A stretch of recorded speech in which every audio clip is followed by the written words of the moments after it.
Currently here at the airport and we have 3 hours to kill. So let's do an airport fit check. So this is our fit for today. Very puno ang ating theme. So every time I travel, I make sure na very comfy talaga yung fit ko kasi syempre ilang hours ka magsistay sa plane. So dapat hindi siya masikip, cozy siya to sleep. And we have this leather jacket. Ang dami lagi nagtatanong sa akin ito. This one is from Taipei sa Your Living na store in Chongshan na branch. Makapal to guys, as in mainit talaga siya. So perfect kasi pupunta tayo ng Taiwan ngayon and semi-winter-ish doon para mga 10 to 20 degrees right now. For our inner, Uniqlo lang to na white t-shirt, very comfy. I think I literally have like 3 pieces of this. For pants naman, I usually like go for trousers instead of maong kasi parang feeling ko na mas comfy lang siya. So I have this barrel pants na color brown. I think JW Anderson line ng Uniqlo. Yeah, Uniqlo ulit. Para lahat na lang ng Uniqlo. Oh, yeah, for our shoes pala.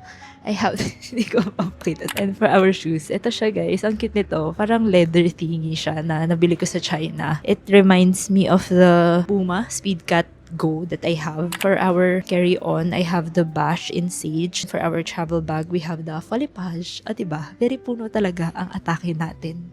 Also, headphones from Sony XM5. Super love ko to kasi like the noise cancellation is like superb. As in, kapag nasa plane ako, wala ka talagang maririnig kapag may iiyak na baby, yung sound ng aircraft na parang yung ganon. Wala ka talagang maririnig na ganon. So yeah, that is our airport fit check. At now, bumalik na po tayo sa lounge and mag round 2 ng kakainin.